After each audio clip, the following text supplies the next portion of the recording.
Sexta-feira de manhã, 12 de abril. Nós estamos aqui no Paradão, no centro de Novo Hamburgo, onde o prefeito da cidade gentilmente aceitou embarcar no coletivo e aí sem realizar uma entrevista. Prefeito, bom dia.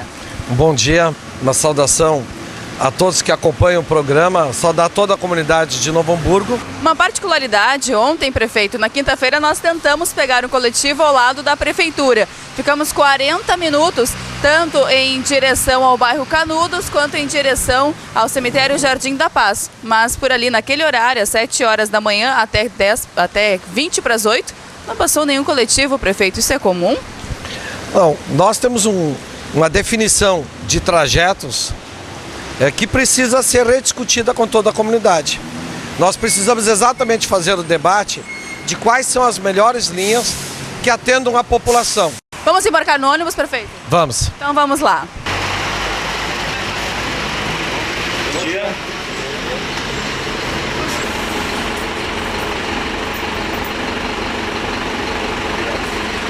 Entramos então no coletivo que vai para a Pedreira. Prefeito, agora há pouco o senhor falava referente às tarifas de ônibus. Esses dias eu ouvi um comentário da seguinte forma: andar de ônibus é para os pobres. Aí eu pensei, acho que não.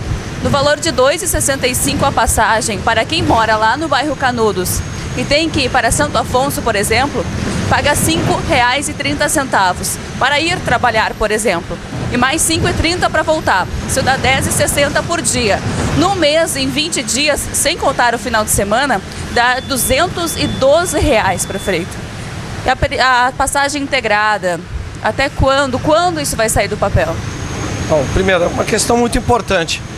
Nós iniciamos um processo no governo do prefeito Tarcísio e, por uma questão de entendimento do Tribunal de Contas, ele foi paralisado.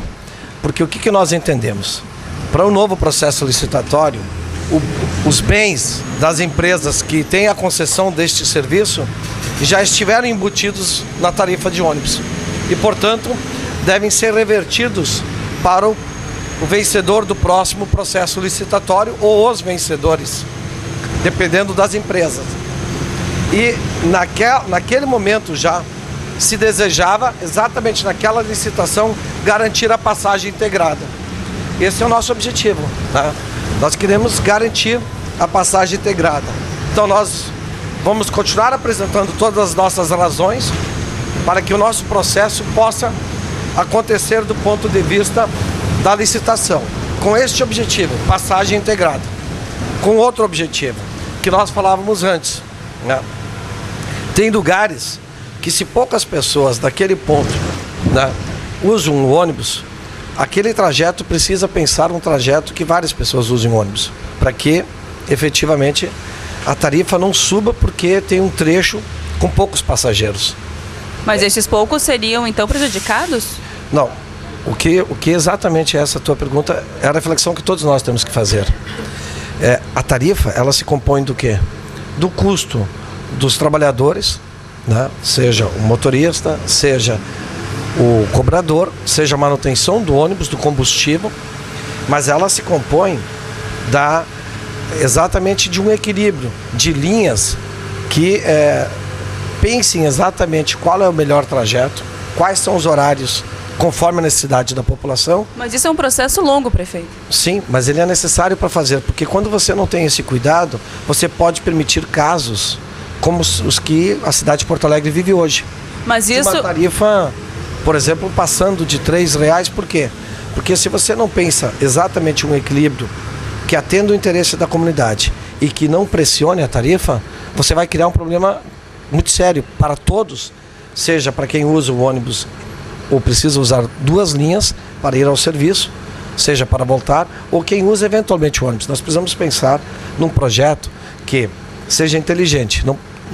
Veja bem, eu vou repetir, essa é uma questão muito importante.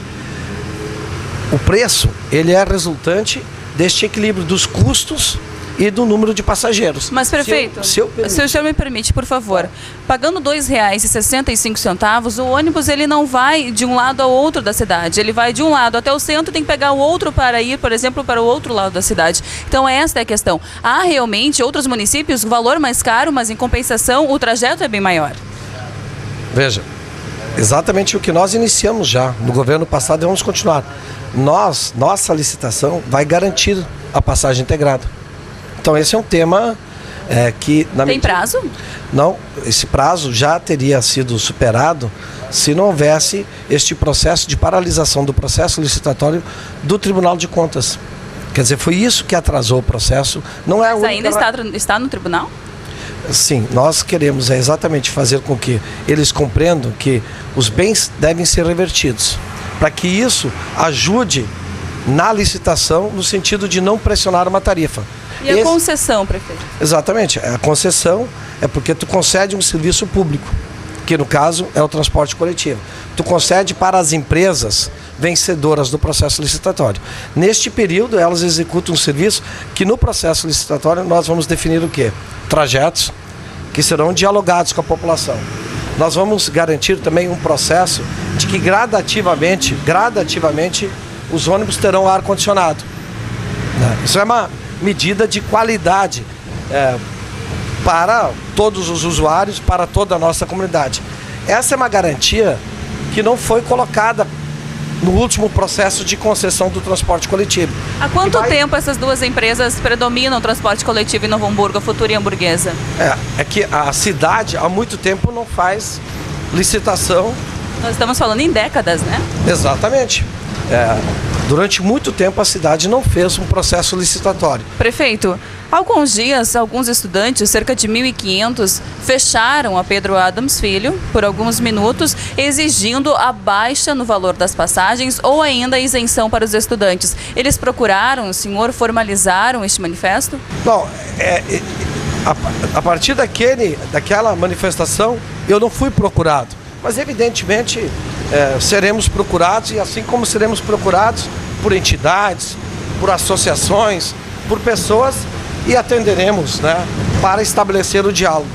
Prefeito, há pouco tempo, eu e o jornalista Aurélio Decker ficamos por meia hora aproximadamente no Paradão.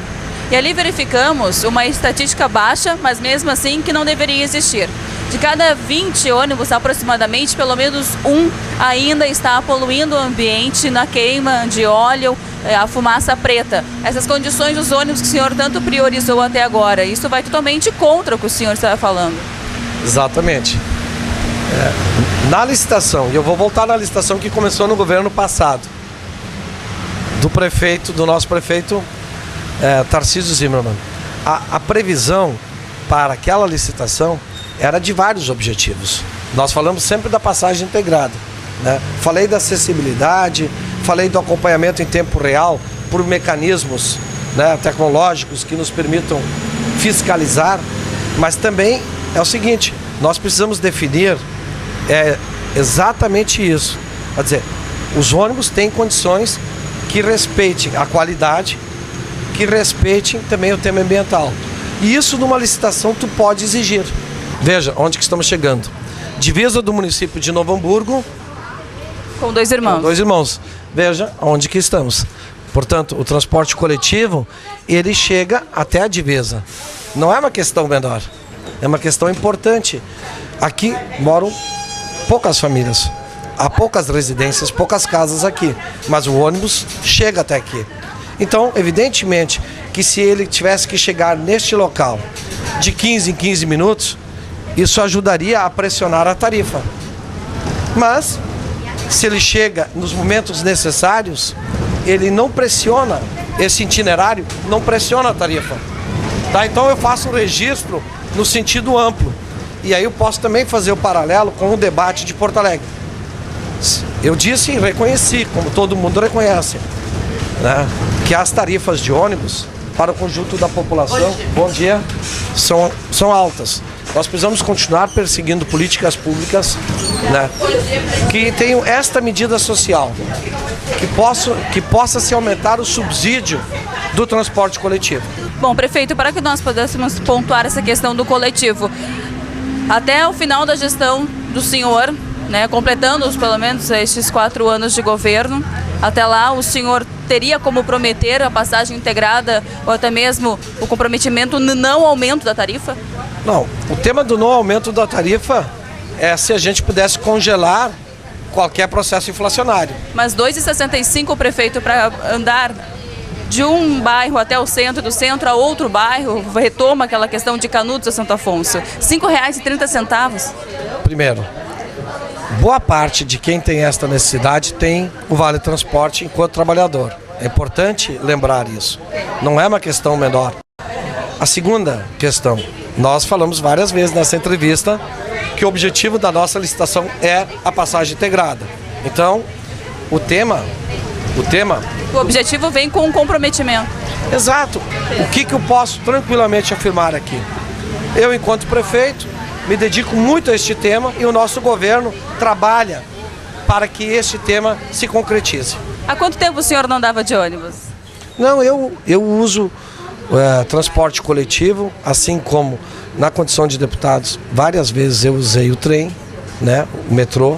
Esse ano o senhor já tinha andado de ônibus? Este ano, deixa eu me lembrar, não. Prefeito, conforme falei anteriormente, agora o ônibus está não lotado, mas quase todo. Vou pedir licença ao senhor, vou conversar com a comunidade, ver se algum deles tem algum questionamento para fazer para o senhor, aproveitando que estás aqui. Vamos ver. Com licença, senhora. Oi, com licença. Tudo bem? Nós somos o canal 20 da NET, o prefeito Luiz Laurman está aqui. A senhora tem algum questionamento para fazer para ele, alguma consideração? Sobre agendamento de receita nos postinhos de saúde, que muitas vezes a gente precisa, assim, tem que marcar de madrugada fichas, assim, sobre as receitas mais, né, que eu preciso sempre. Tá bem. Não, desculpa, teu nome? Janete. Janete, o tema tem sido objeto do nosso trabalho. Nós estamos colocando equipes de saúde da família, né?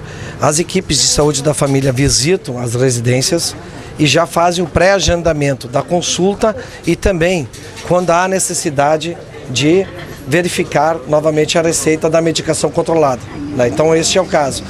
Nós não tínhamos nenhuma equipe de saúde da família, hoje temos, né, e queremos continuar aumentando as equipes de saúde da família, porque exatamente eles vão garantir agilidade para que tu não precise ir de madrugada. Respondido, Janete. Obrigada, prefeito. Há vários prefeitos aqui prometeram um asfalto aqui, um pedaço aí, porque os ônibus não tem como passar dois, né? Então eu queria ver se tu tinha como dar um jeito nisso aí pra nós, com mais tempo, não precisa ser agora, tá? Porque os ônibus, talvez a hamburguesa já reclamou várias vezes por Tarcísio, não deu nada, porque é ruim, sem até o travessão ali, né? Fica ruim para a empresa aí, né, também, né? Para nós também fica ruim, muito buraco.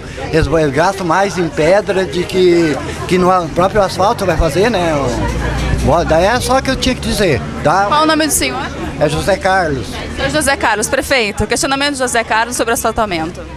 Então, eu quero te agradecer, né? Porque, primeiro, nós temos um bom número das nossas ruas. Acho que nós Estamos na porta aqui, prefeito. Para não atrapalhar aqui. Tudo bem? Estamos na porta, vamos lá. Então, bom dia. Bom dia. Tchau. Tchau. E aí, gurizão? Bom dia. Entrevista no coletivo, ao vivo, sim. Então, várias das nossas ruas, né, Zé, estão calçadas e falta, evidentemente, ter o calçamento de outras ruas, melhorias de outras ruas, até para que a gente melhore o fluxo, né, para todas as pessoas. Claro que sim, para o ônibus, mas para todos que também a utilizam. O que nós fizemos? Nós tivemos a pavimentação de dezenas de ruas, que principalmente, qual foi a nossa prioridade, Zé? Foi exatamente as ruas onde que circulam os ônibus. Tá? Várias ruas da cidade, na gestão do prefeito Tarcísio, foram asfaltadas exatamente olhando o quê? Aonde que passa o ônibus. Qual é a linha do transporte coletivo. E agora, nós vamos continuar com esse trabalho. Serviço para ti ali na prefeitura. Tá bom, muito obrigado. Bom. Tá legal. Valeu. Então, neste clima, o ônibus realmente está lotado agora. O Rafael, que está nas filmagens, pode mostrar. Questão de 10 minutos, o ônibus realmente lotou, prefeito. O Aurélio Decker, repórter, agradece a disponibilidade do senhor. Já tinhas dado alguma entrevista em ônibus? Não. Essa foi a primeira. Boa, excelente. Obrigada, prefeito. Então, só para finalizar, aqui é esta parte da matéria, já vem o guarda-água que cai do céu. O ônibus que nós estamos tem acessibilidade, ainda não tem ar-condicionado, né, prefeito? Mas há o projeto para que isso realmente ocorra. E a superlotação, o que acontece em determinados horários, principalmente início da manhã e também no final da tarde, quando o pessoal retorna para casa.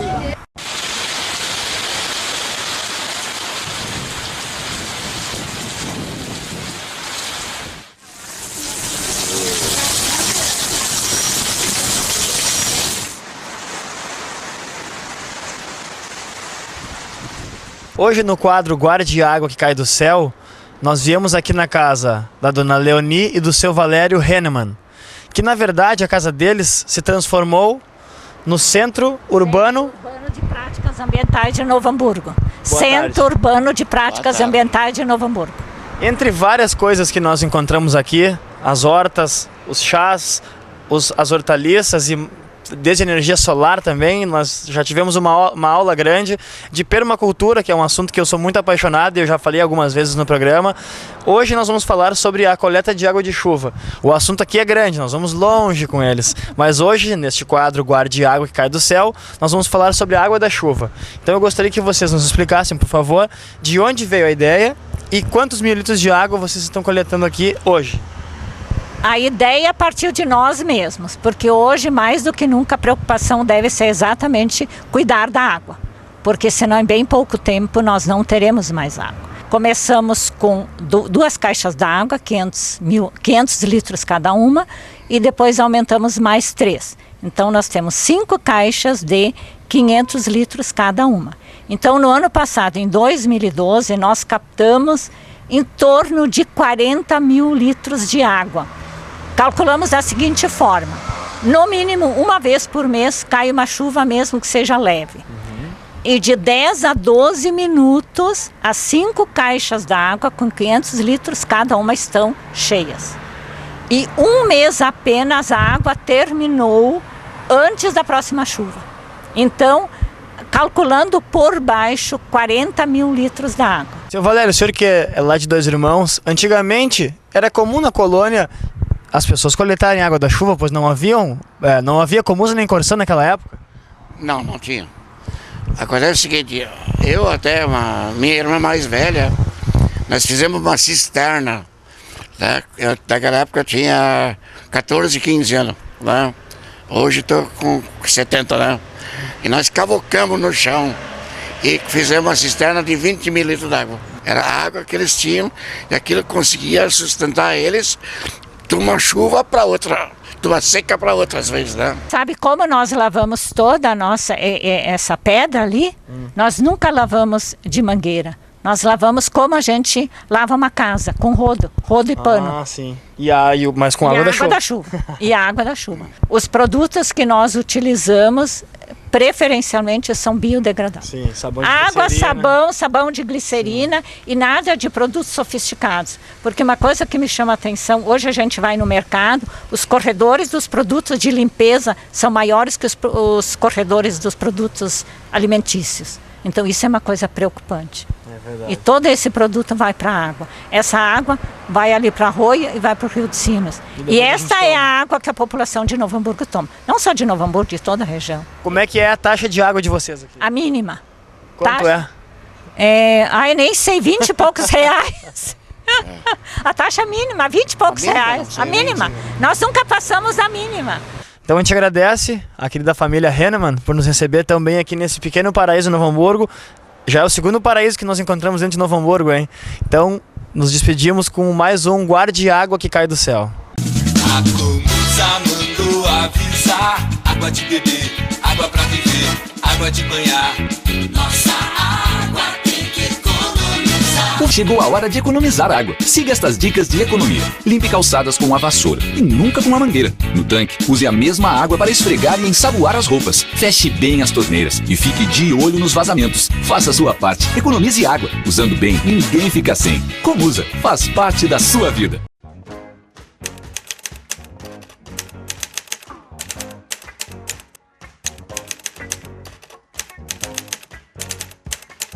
A nossa reportagem veio até Dois Irmãos e nós estamos em frente ao Hospital Municipal São José. Aqui na Casa de Saúde, no dia 1º de abril, uma gestante deu entrada para dar à luz. Foi parto normal. No entanto, quem realizou o parto foi um pediatra e não obstetra, porque a criança nasceu ainda antes do tempo que eles tinham planejado.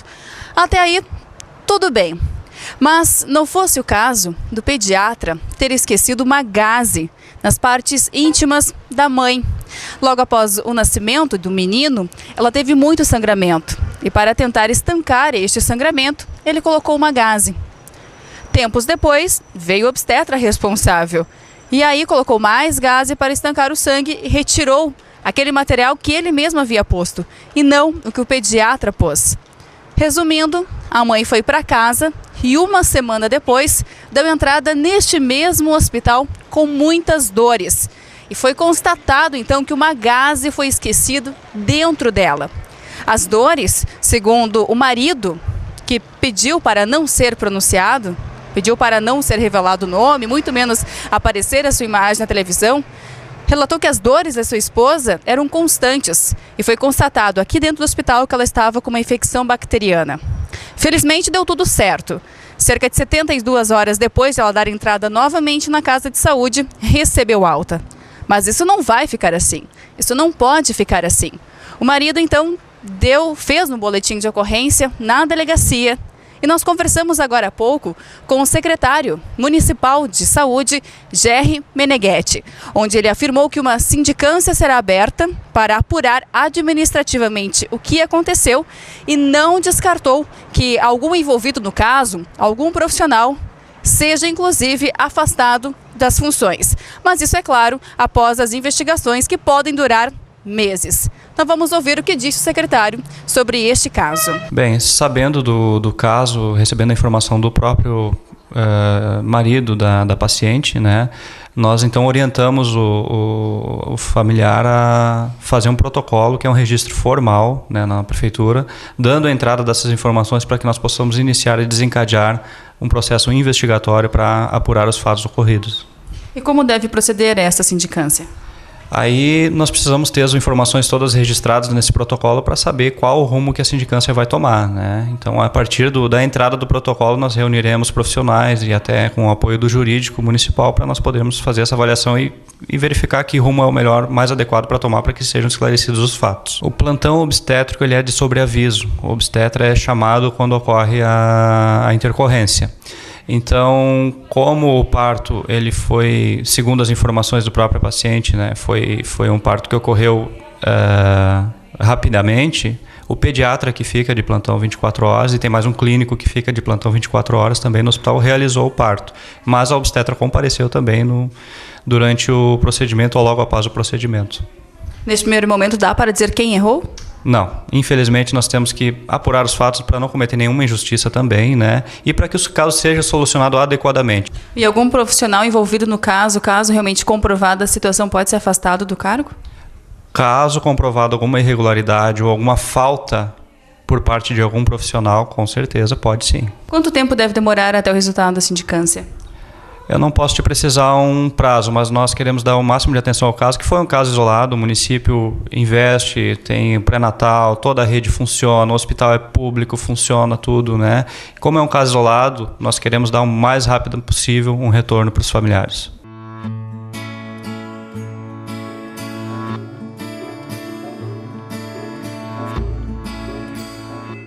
No Momento Pet de hoje, fomos às ruas de Novo Hamburgo para saber quais as dúvidas de quem estava passeando com seus cãezinhos. Quem vai responder para nós é o Dr. Flávio Fernandes. Confira agora. Por que quando corta a unha do cachorro sangra se cortar demais? Porque a unha tanto do cão como do gato possui um vaso que passa dentro, tem um limite para isso. tá? E geralmente se corta só a ponta. Não se cortar quanto mais para trás, vai pegar o vaso, aí vai sangrar e vai doer bastante depois. Doutor Flávio, quando saio passear com a cachorrinha e ela encontra, mesmo que eu não veja algumas fezes de outro cachorro, isso é perigoso que ela aspire esse ar, esse cheirinho? Sempre tem risco, né? Fezes de outro animal é o famoso fômite, que pode estar contaminado ou não com vermes ou com vírus. Então, se o animal entrar e ele encostar o focinho nas fezes, ele provavelmente, se for uma virose grave, ele vai adquirir essa virose. Se ele não for vacinado anualmente e criteriosamente pelo seu proprietário, ele pode adquirir uma virose grave. Geralmente, por ser fezes, viroses intestinais, né? Mas um cão pode encostar o focinho em outro cão e adquirir viroses respiratórias e também intestinais. Então, o contato com fezes, com vômito, com urina e até mesmo com outros animais que a gente não sabe o histórico vacinal, pode adquirir uma virose. And by the way, you know the hope will make you strange, make you blink, make you blank, make you sink. It will make you afraid of change and often blame the box with the view of the world. And the walls that fill the frame, I turn it up. They say there's always